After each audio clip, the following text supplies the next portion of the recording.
Welcome to Life, Death, and the Law, presented by the law firm of Deason, Garner, and Hansen, hosted by attorneys Shawn Garner and Adam Hansen.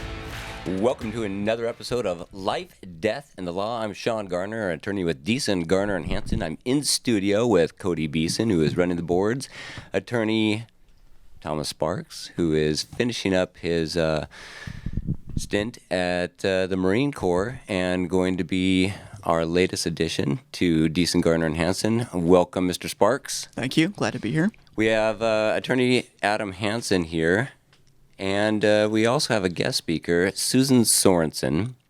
She is our subject expert on all things truth and wise.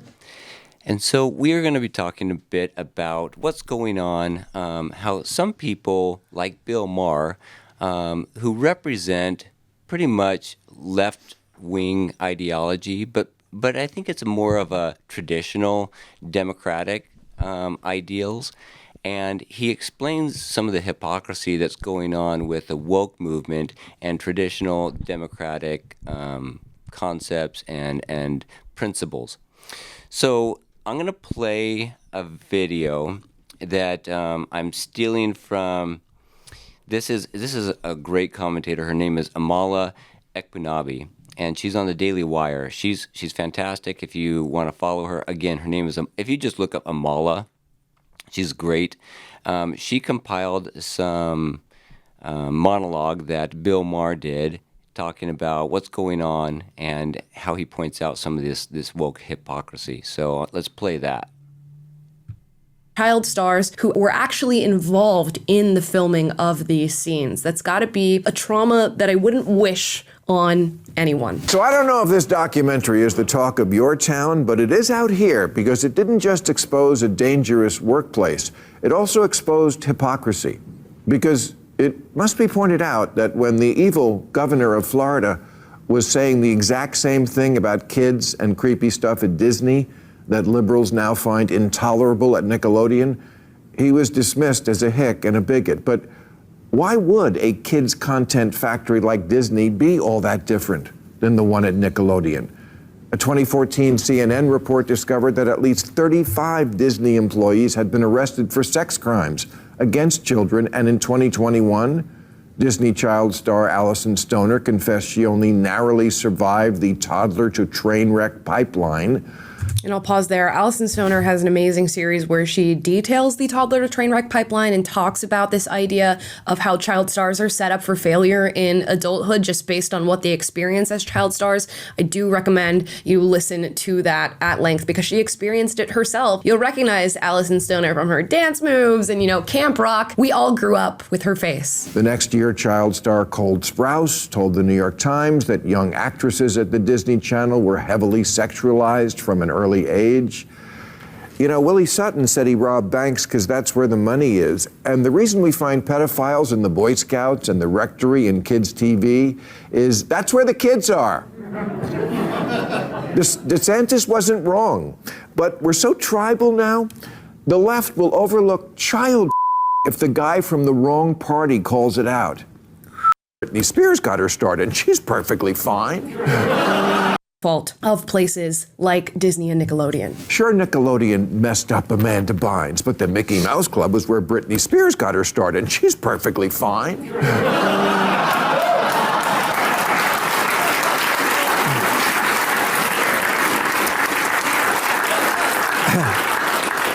And get this, after Brian Peck, who was one of the lead creeps at Nickelodeon, served 16 months in prison for the molesting he did there, Disney hired him, naturally to work on a children's series. Oh, for pedophiles in Hollywood, it's a small world after all.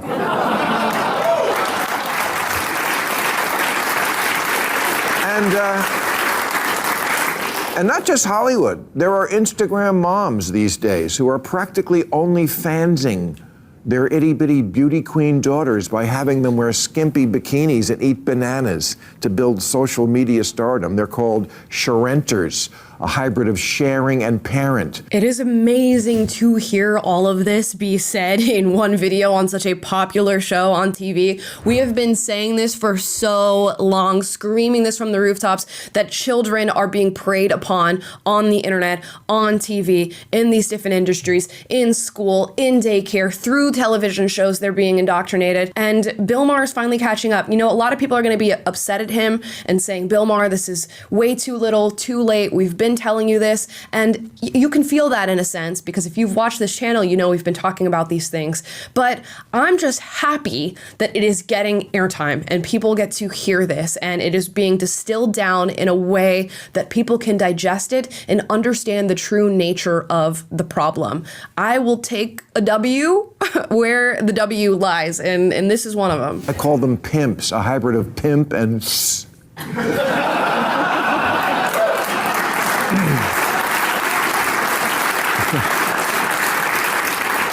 And people who believe in social justice have agreed this is wrong and this is bad, and exposing kids to an adult world of lurid costumes and garish makeup borders on abuse. Now hurry up and get in the car. We're late for Drag Queen Story Hour.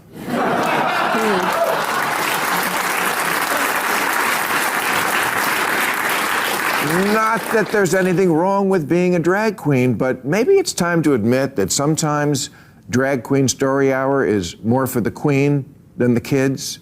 People read them stories. Kids are more likely to encounter disabled people than drag queens in life. Geez, can't we just go back to the good old days when kids were read simple stories with simple morals like, if you're a lonely single... Do I have to pretend that's cool in order to keep my liberal ID card? Sorry, I can't do that. If you want kids to be more tolerant, why not have handicapped people read them stories? Kids are more likely to encounter disabled people than drag queens in life. Geez, can't we just go back to the good old days when kids were read simple stories with simple morals like, if you're a lonely single man, just make a boy out of wood.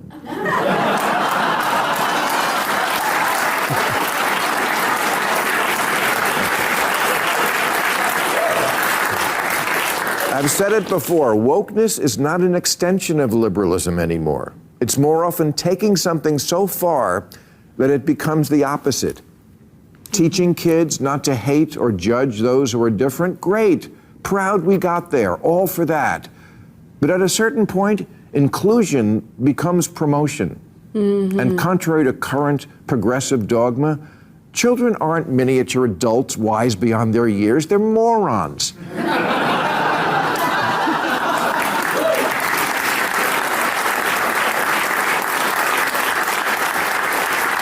They're gullible morons who'll believe anything and just want to please grown-ups. And they don't have any frame of reference. So they normalize whatever's happening. That's why endlessly talking about gender to 6-year-olds isn't just inappropriate. It's what the law would call entrapment. He's making a great point there.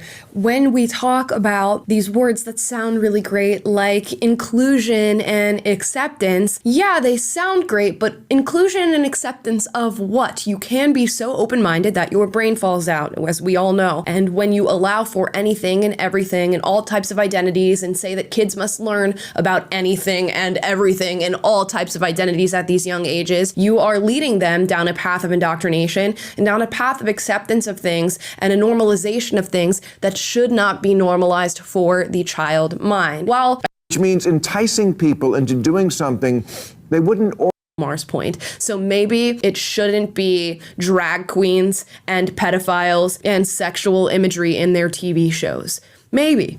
Just maybe. Which means enticing people into doing something they wouldn't ordinarily do. For example, after 9/11, there were several cases of overzealous federal agents leading sad losers into terrorist plots, like the undercover FBI agent who got 7 out-of-work dudes in Liberty City, Florida, to sign on to a plot to bomb the Sears Tower in Chicago. That's a lot to digest. What stood out to you of all of that? Now, Susan, since you're the guest on the show, I don't know if you're an avid listener or watcher of Bill Maher's show. He can get pretty racy, and there's a lot of profanity in his show, but boy, there are some real nuggets there that he points out, and his audience is predominantly left-leaning, politically left crowd that will accept something that he says, whereas if somebody else from the right were to say the exact same thing, even in a softer tone, they would reject it outright, as he pointed out with Ron DeSantis. So what's your take from there? Is he right? Is he on the right path? And is it too late or too little? In the past, I haven't been a huge fan of Bill Maher. He has done some pretty, like you said, explicit and detrimental things for causes that I am passionate about. But I think his latest commentary on the things that are going on in the world as far as the woke agenda goes, I think they actually are important. I think you're right, Shawn, that he does call it out in a way that people on the left will listen to. And I think that he brings up a lot of good points that we all need to consider. And I think that he has some important things to say about what's going on in the world right now. So, and it seems like it's not enough anymore to just be right and have a moral compass that points north.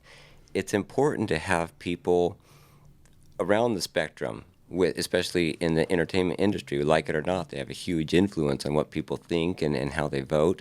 And so an individual like this who can see it for what it is, I think is a really valuable asset. Adam, what's your thoughts on that? I agree. I think, like Susan said, Bill Maher to me, I never really watched him because he's a little bit too explicit for me. But because of the things that you've shown me, Shawn, we've been watching him together, and the things that we watch, he's kind of, I think, as that line moved from center left to far left, he stayed where he was, and now it looks like, he all of a sudden is more of a middle of the ground Democratic leaning individual, as opposed to he used to be probably thought of as far left. Yeah. But and that line has moved so far left that's like, oh, Bill Maher is actually not too bad. Mm-hmm. His ideals are probably pretty close to mine. But I think there's a sharp distinction between him and somebody like Jimmy Kimmel, who's so drunk on the Kool-Aid and high on his own supply that he cannot see what is rational anymore. He'll just pander to his crowd, and that seems to be the woke minority out there that is screaming the loudest. It's interesting you bring that up, because the first person that comes to mind is Jimmy Fallon. Yeah. So I don't know what happened, but during the pandemic, when all that happened, it feels like, to me, I haven't watched probably since the pandemic, so close to 4 years. I used to love The Tonight Show. I love Jimmy Fallon. I still like the guy, but I can't watch The Tonight Show because I feel like I'm being fed some narrative that he's being told to tell me. And I don't really know if he actually believes it or if he's just being forced to tell us that or say these things, because I get the impression that he doesn't really believe it. He's just kind of pushing this narrative, and it's like, Jimmy, man, you were so funny, and now you're not. Like, you're not funny anymore. He was one of my favorite. Yeah. Well, and shows like this in the past have always made fun of things, but they seem to have made fun of both sides, the right and the left, equally. Yeah. Saturday Night Live was one of those. Right. And it's hilarious. Who's easier to make fun of than the president? And of course, Trump fed them more material than they could possibly know what to do with. But so has Biden. And they haven't got on that bandwagon. They've taken some crumbs from what he's provided as far as humor and ability to make light of some circumstances that are on a political agenda. But boy, he's such a gaffe machine that it's not even funny anymore, because now it's not 90% true, it's 100% true. So it breeds this idea in the populace of like, I don't trust you anymore. We all know what's going on. It's like, we know that Biden's lost his marbles. We know that, but you're not showing us, you're not making fun of him like you should be. Like, we all make fun of him to each other in our own private circles, but you're not doing it on a national scale. So it breeds this idea of like, well, we don't trust you because you're trying to protect him. That's the feeling I get. If you would just come out and make fun of the guy or make jokes about both sides, then we would be more inclined to trust you and what you're presenting to us. But I think because I feel like they're hiding stuff or they're trying to protect people that they want to protect, then it loses my trust, and then I just tune out. I don't care anymore. Okay, so let me be the devil's advocate for that. Bring it on, quick. Susan. So I wonder, and maybe I'm being too generous in my assumption, I've always felt like the presidency of the United States should be treated with like respect and honor, no matter who is in office, whether they're of my party or not. So I wonder if they are trying to protect that kind of honor of the office. And I mean, but like you said, we know, the world knows that there's some major issues with Biden. So that's not a big secret. But if we're all talking about it, if we're all making jokes on every platform, how does that look as far as the strength of our country, as far as, the strength of our leader, things like that? I hear you. I think that's a good point. I just don't think it really matters. If your argument is we can't do that, we need to hide his inability to be or lead our country like a leader needs to, I don't think we can hide it. I think he does himself in when he goes in front of anybody, be it another national leader from China, from Russia, from Israel, wherever it might be. They have to interact with this guy, and they're understanding in a conversation one-on-one, okay, he's not all there, right? And we're scared for America. Well, the word that comes to mind for me is hypocrisy, because they're totally willing to make fun of Trump or Bush and even Clinton, but they are using kid gloves with Biden. And so if they're there to be, draw a line of integrity, Saturday Night Live, that's what we're using as a standard of integrity there because of the, I know, how they like treat I said, generous assessment of them. Yeah, exactly. And it's not just Saturday Night Live. It's the comedians in general. But I think Bill Maher stands out as a beacon for those types of comedians and calling out, a spade for a spade.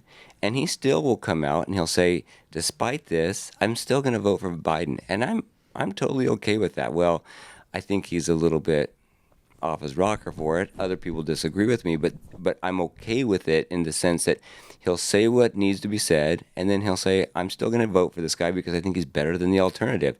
And I think that there's a lot of good arguments for why he's better than the alternative, that Trump is an egomaniac. He's a lot of the things that people accuse him of. He's living in his own universe where, he is the center of it. So that being said, we have to take a break, but we want to come back, and I want to talk about an important issue that's facing our nation and the world in general, and that is the rise or the perceived rise of atheism and the decline of religious beliefs and practices in the population. This is Life, Death, and the Law. Coming up, more thought-provoking conversations on life, death, and the law right after this.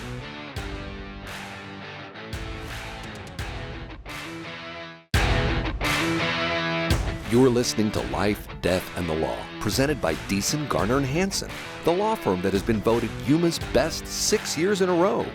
Welcome back to Life, Death, and the Law. Again, I'm Shawn Garner, attorney with Deason, Garner, and Hansen. I'm in studio with attorney Adam Hansen and attorney Thomas Sparks. Our guest speaker is Susan Sorensen. We're talking about the rise of atheism and the decline of religion, especially the attendance to church and the adherence to religious traditions. It's my belief that Western civilization was built on Judeo-Christian traditions, and that the moral compass that guides most of the justice system and our family values is also based on those Judeo-Christian principles. And so my question, I guess, Thomas, you are a geologist, or at least you studied geology in school, pre-law school, And there is a belief among some Christians that God made the earth in 6 days, and they take that quite literally. And there is, a historical example of scientists going against the church and being persecuted for that, Galileo being one of those. And there's a fantastic book out there by Dinesh D'Souza, and it's called What's So Great About Christianity. But I want to get your take on it as somebody who has studied geology and the lifespan of the earth and things like that, and how you reconcile that. I know you're a religious man, with your religion. Yeah, I think the first thing to get out of the way is that I think science in general has taken a turn to be all-knowing, like in today's age, where scientists believe that you hear this phrase, the science is settled, or we know this, and that is the definition of non-science. You can never know anything in science. It's an imperfect tool. You can observe things and you can have beliefs about how things work, but the second you do an experiment that proves you wrong, you're supposed to adapt your theory to be able to fit the model. And today we kind of had the reverse, where people have an end goal of what they want to see, and they'll adapt their experiments to fit what the answer they want is. And that's fundamentally not science. So Where do you see that most prominently today? So I see that with a lot of the climate change issues that people bring up. You can see that with any social issue that has politics involved. I see that in the scientific community. They'll bring the scientific community arm in to support the political agenda. And when politics gets involved in science, that's when I see experiments start to break down, results start to be fudged, things like that. So one of the very popular stories about religious persecution of science is when Galileo was trying to publish his paper that the Earth was not the center of the universe, that in fact it orbited the sun, and that the sun was the center of the universe. Now, he was wrong about that. We now know that the sun is just one of many stars out there, that we orbit around the sun, but of course that's just a very small part of the universe that's out there. What is your take on that? Was the Earth made in 6 days? I think it's hard to know. So how do you justify the church in persecuting somebody like Galileo? Are you more familiar with that story? Because it talks about it extensively. I highly recommend this book by Dinesh D'Souza, What's So Great About Christianity. But I like your viewpoint, because you've studied geology and the lifespan of the Earth. So in particular with the lifespan of the Earth, geology is based on a couple of foundational principles. One of those principles is uniformitarianism, which means that... That's a big word. Yeah, right. And it's a $50,000 word for anyone who goes to college these days. That's what their degree costs. Yep. But the law states that the processes that you see and observe now are always the same and have always been the same. So what that means is you can take a look at the rate in which rocks decay, and you can extrapolate that time frame of what you can observe now, and you just walk it back a bunch of years to see, okay, well then this rock must have been formed at this time period based on what we see now. So that's the large premise that all of geology is based on, because if that's not true, then all of your timetables are incorrect. So how old is the Earth? So according to that timetable and that time measure, about 4.6 billion years old. Okay. What's interesting is, so I don't know, maybe 8 months ago or something, I got into carbon dating, trying to figure out what is this thing, because they'll routinely find things and like, that's from the Egyptian period. We carbon dated it. This is, billion million years old. We carbon dated it. I'm like, how do you know? Like, what is carbon dating?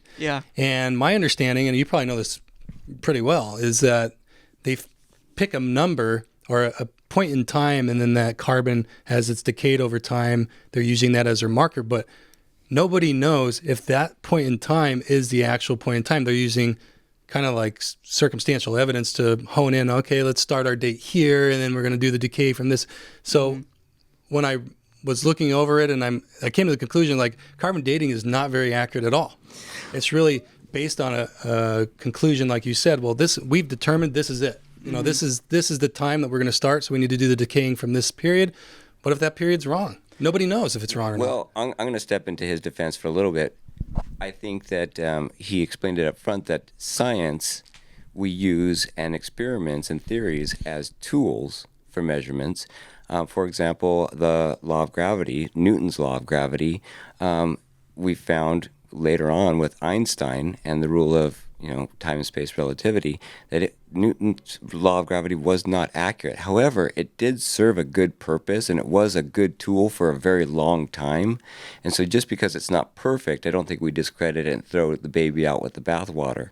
What I'm arguing, though, is I don't want to use this imperfect system to negate some spiritual or religious. We're talking about religion versus science here, I believe. Mm-hmm. And so when you use a carbon date to say, well, that what was done in Moses, in the book of Moses, couldn't have happened because of there is no dating. book of Moses in the Bible. So if we're talking about biblical, we're talking about the book of Genesis. Yeah, that's what I meant. Okay.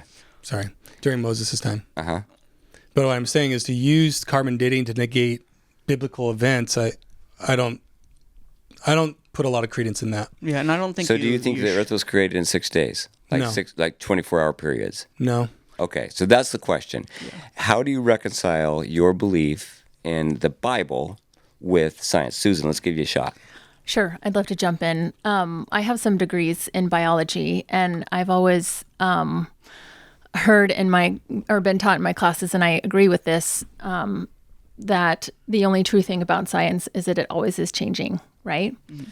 But I also believe that religion and science, I don't think it has to be a religion versus science. I think that those marry together quite beautifully. I think God is a scientist. I think God is a physicist. I think God as a creator works by the natural laws. We're taught this in religion, in the Bible, that God works with the natural laws of the universe. And so I think it's really presumptuous for us as humans in our human brain and our human mind to pigeonhole God into our timeline and to think that, because the Bible says God created the earth in 7 days, that means our 24-hour period of time. This is my opinion, that a day for God could be however many years he needed it to be. A billion years? A billion years. 100 billion years? Yeah, why not? Exactly. And in fact, the Hebrew interpretation of day is a period of time. So God created the earth in 6 periods or 6 phases is what a more accurate interpretation from the Hebrewic, is that a word? Hebraic. Interpretation of it is. And so then it only takes that one little bit of understanding to know, okay, we don't have to get so stuck on this day issue to lose our faith in our religion and say, okay, now we're going to go strictly to science. A big question for people that are either agnostic or atheist, and I think for me the difference, and I could be wrong in defining the difference between the two, but agnostic is I'm skeptical about religion. I'm not actively out there stating that there's no God, but I'm skeptic about religion. I don't know. And atheist is there is no God. That everything in nature, everything we see, everything that we can sense is all that there is. There is no spiritual realm. When we die, that's it. And so many people who have grown up with this religious background or others who struggle with religion and a God of love and charity and peace, it contrasts what we experience in daily life with suffering. If this is the God of nature who created all things beautiful and life itself, then this also must be the God that created cancer and takes a mother away from her children and created men who can devise terrible schemes for destroying human life and creating misery.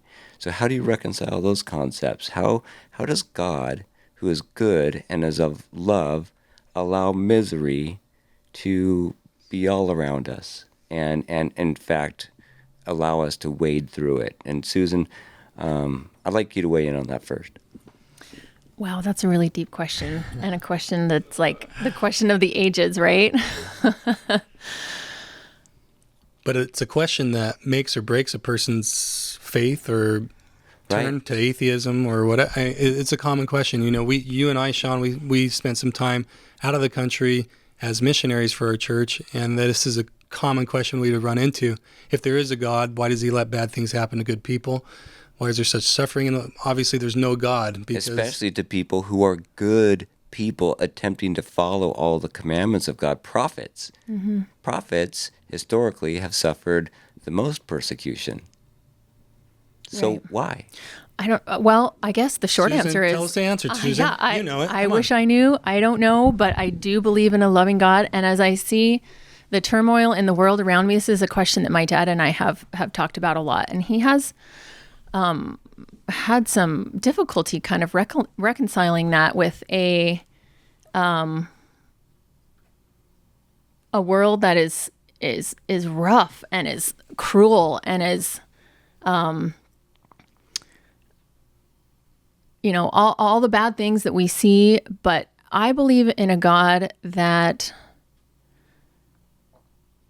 has sent us here on earth for a reason. And I believe that he created the world to be a classroom, and we each have our different tests and trials. And that if we just came down here to skate through life and to have it be all rainbows and puppies, then we wouldn't accomplish our purpose. And that's to become more like our Heavenly Father in Jesus Christ. And sometimes bad things happen because that is the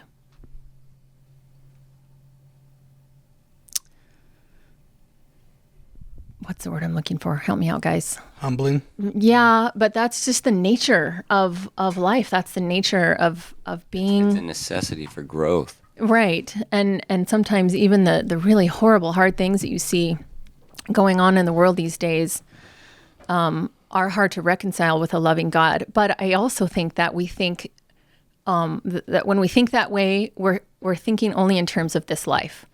If somebody has died or if somebody is suffering and then is gone, that's not it for them. The classroom goes on, and they did what they needed to do in this life, and then they are given a lot of opportunities and a lot of chances to go on and learn some things and experience a lot of good things in the life to come. So I want to put it out there in a general concept of what I believe, and then I want to simplify it with an analogy. So what I believe is that we are given hardship because only by hardship do we grow. So we are allowed to struggle because we cannot grow without it. And we are also, I think the first premise of God's plan for us here on earth is to allow us to choose. And if he did not allow people to make bad decisions that cause pain and anguish for us, then that first principle is gone, that first principle of agency. If he went and interfered with the whole 9/11 event, and that never occurred, and we all went on with our daily lives without it, even understanding that there were terrorists plotting against the United States and trying to kill innocent people, then how would that further his purpose? Now, some people may look at that skeptically and say, well, that's kind of a very selfish God to allow bad things to happen just to bring us closer to him. But it's not that. It's to allow us to grow despite the hardships that come about. And I think about it like a child riding a bike. I want my child to have more freedom and to be able to cruise around the neighborhood. But in order for that to happen, I have to allow him to learn to balance and at some point fall on that bike. And I'm there with open arms when he comes in with his scratched knees and elbows to hug him and to encourage him to continue going on. But that pain and falling is a necessity for him to grow and get more liberty through his agency to strive and better himself. We have to take a break. This is Life, Death, and the Law. Coming up, more thought-provoking conversations on life, death, and the law right after this.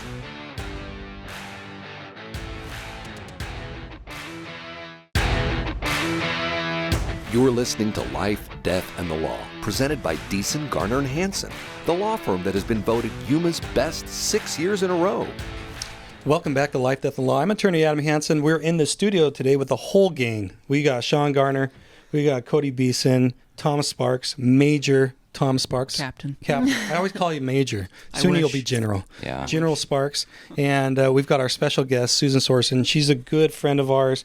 She attends our same church, so we have a lot of the same belief system, but she recently gave a really neat talk in church, and that prompted Shawn to invite her to our show because he was really impressed by what she was saying. And she's an awesome woman, and she does so much stuff. She's a really good friend of ours, and we are pleased to have her on our show. And as you can tell, if you've been listening, it's better when she's talking than we are, and that's why we invited her. But we were talking earlier in the last segment about this issue. If God is so good, if there is a God, why does he allow bad things to happen to good people? Why does he allow bad things to happen at all? So surely there can't be a God. This is it. You come, you live, you die. That's it. Your body's just gone. There is nothing else. And I've thought of that before. And Susan, you jump in and cut me off anytime you want. But as I think of that concept of you live, you die. That's it. Well, what's the purpose? To me, I can't reconcile. Why would I be motivated to do good in this life if there's nothing to achieve after I die? Yeah, why would you ever stop next to the freeway with the motorist broken down? I'll steal anything I want. What does it matter to me? If I'm just going to go into the dirt and everything stops. So I don't really follow that idea of this is it. This is Earth. We come, you happen to live for a little while, and you're no consequence, you die, and that's it. I don't really prescribe to that because of the basic theory that is put out there. But secondly, going back to the last segment, Shawn, you were talking about that idea, and I think you talked about your idea of trials and hardship being for our good while we're on this mortal sojourn. And I think you said something there, and it made me think of two things. Number one, I don't think God gives us or allows us to go through hard things. So he does, but I think that's where you stopped, and I was just going to add, but there's a purpose to that in my mind. We are all Christians on this show. In case you didn't, the listeners, just to give you a heads up, we all believe in Jesus Christ. And so I think, to me, as a Christian, those hard things that happen in my life, or those experiences that happen on earth to anybody, are all to drive us to Jesus Christ in some way. So it is a hard experience, but we have a decision to make when those hard experiences come up in our life. Do I turn to Jesus Christ, or do I turn away? And what does Christ say about this? There is scripture on why we go through difficult times. Susan, you want to talk on that? Absolutely. Let me jump back a little bit to what we're talking about. I don't even think that people that subscribe to this nihilistic, atheistic mentality, I don't even think that they think that there's nothing. Like, everybody puts their faith in something, right? Everybody puts their faith in whether it's a higher power, but if you don't believe in a higher power, I mean, we go about our day, we go about our life, and we believe in something, whether it's the latest podcast that we're listening to, or our celebrities, or just the social cause du jour, or something like that. We all put our faith in something, and so I think as Christians, we choose to put our faith in a higher power, an all-knowing, all-trusting higher power that we can go to when things get hard. Not if things get hard, but when things get hard.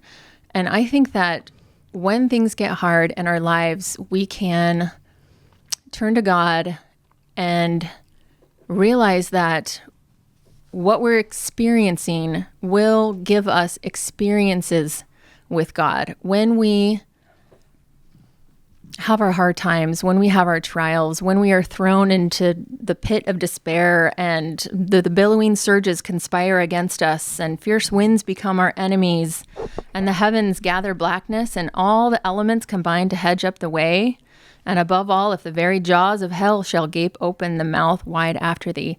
If we haven't felt like that in our lives, we probably will at some point. And so I think that when we feel that way, we can turn to God, we can have experiences with him, and they will be for our good if we let them.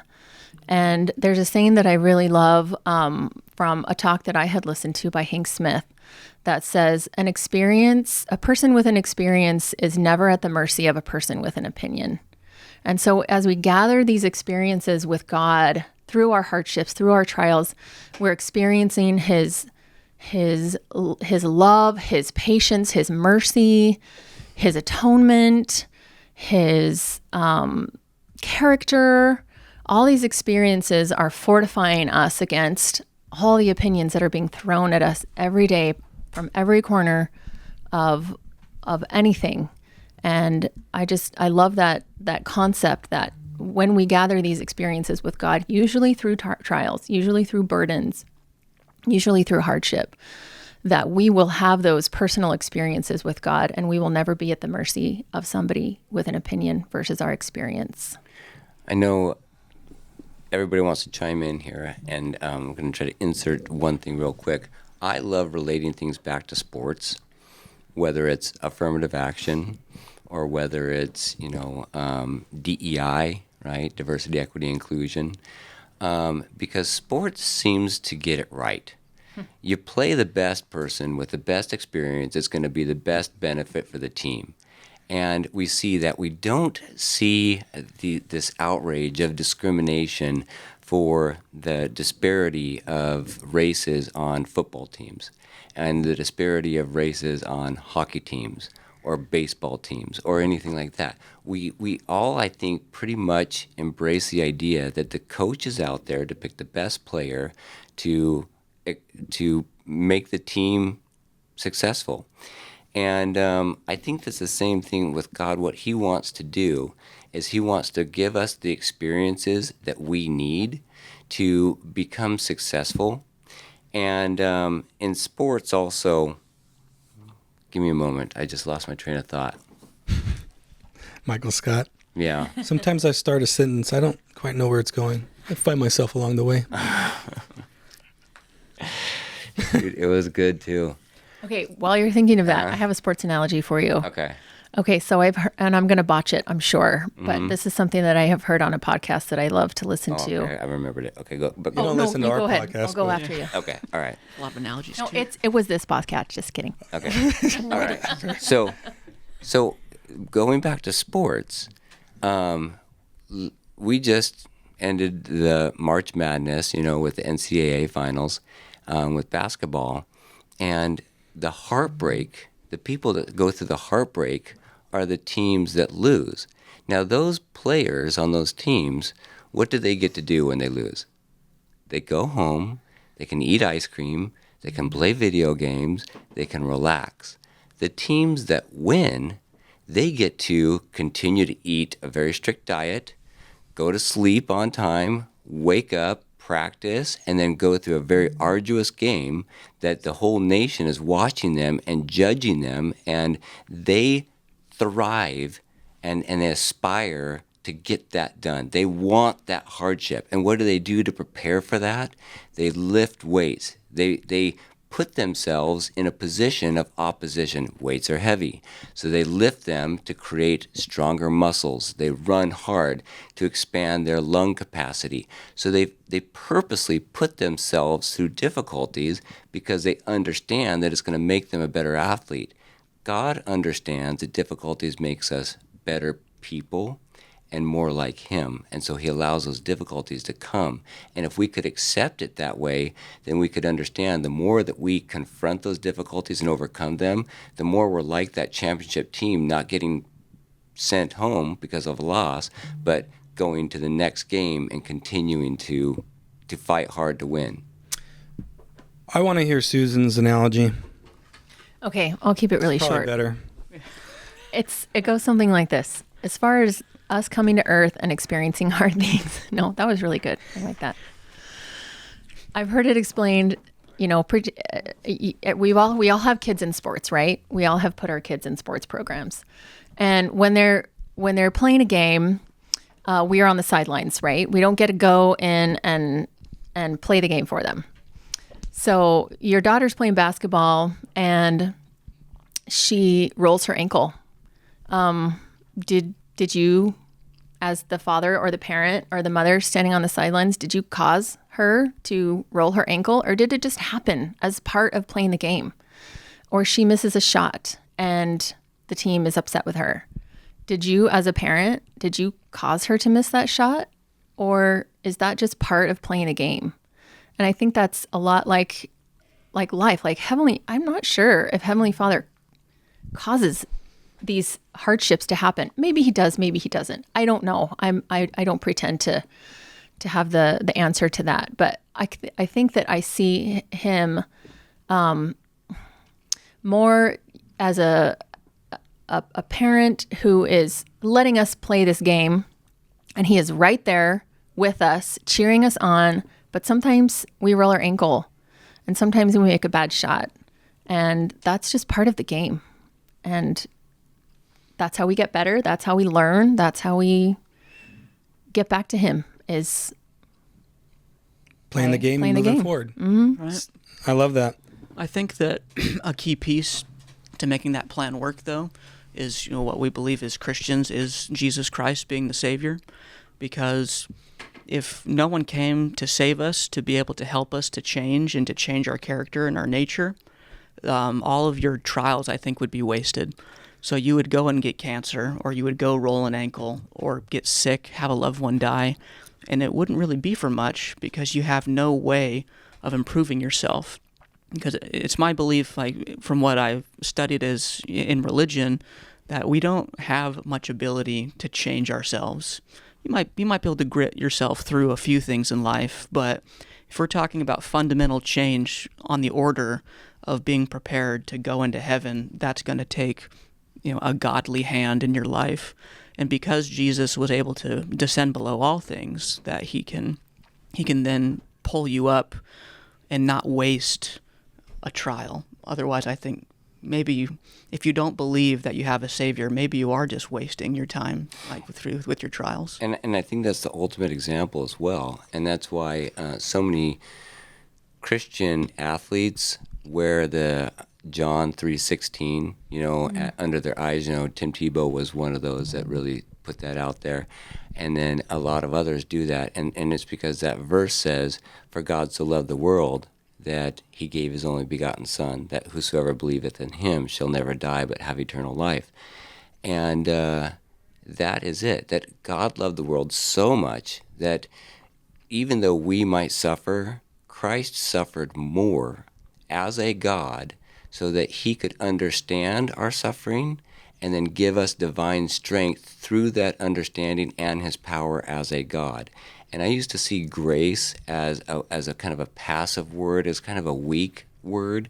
But the true definition of grace is the divine strength extended to us through Jesus Christ in order for us to accomplish feats that humanly we could not achieve. Just yesterday, Tom and I were having this conversation. Our church had a global conference just recently, and as custom has it, they will sing, the choir will sing these hymns and things during the conference. And one of them was Amazing Grace. And I was talking to Tom, in our particular church, you don't hear that a lot, but it moved me, And I was telling Tom about this, and he's like, yeah, I don't know why. He has some theories as to why our church hasn't used it very much in the past. But just that word grace, it's funny. I was thinking that already, and you went there, Shawn. That Amazing Grace hymnal is just, it's gorgeous. If you have a time to look that up or Google it, the words of that song, and you know more a little bit about the background of that song and how it was created. There's been movies made about it. There's been books made about it. But I think it's that grace that the Savior gives that leads us on or gets us through that rolled ankle or that missed shot.